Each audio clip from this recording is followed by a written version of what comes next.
Sachin, chemical ભરેલા ટેન્કરમાં આગનો બનાવ સામે આવ્યો છે. કંટ્રોલમાં કરવાની કામગીરી કેટલે પહોંચી અને કયા કારણોસર આગ લાગી? જી, આ ખૂબ જ મુશ્કેલ છે આગને કંટ્રોલમાં કરવું, કારણ કે જે ટેન્કર છે એમાં એલપીજી ગેસ ભરેલો હતો અને એલપીજી ગેસ એ પ્રેશરથી આગ લાગી હતી, જેના કારણે આગના ગોટે ગોટા દેખાઈ રહ્યા છે.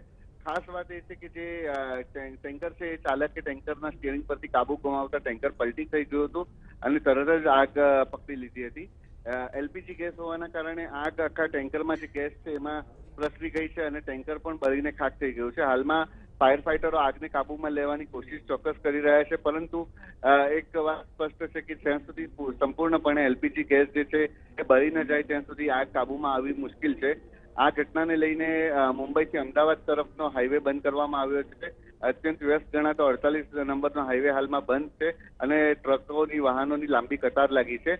પરંતુ હવે વિકલ્પ નથી કોઈ પણ, અને જ્યાં સુધી આગ સંપૂર્ણપણે કાબુમાં નહીં, જ્યાં સુધી ગેસ સંપૂર્ણપણે બળી ન જશે ત્યાં સુધી આગ કાબુમાં નહીં આવશે. દીપાલી. જી સચિન, આભાર માહિતી આપવા બદલ.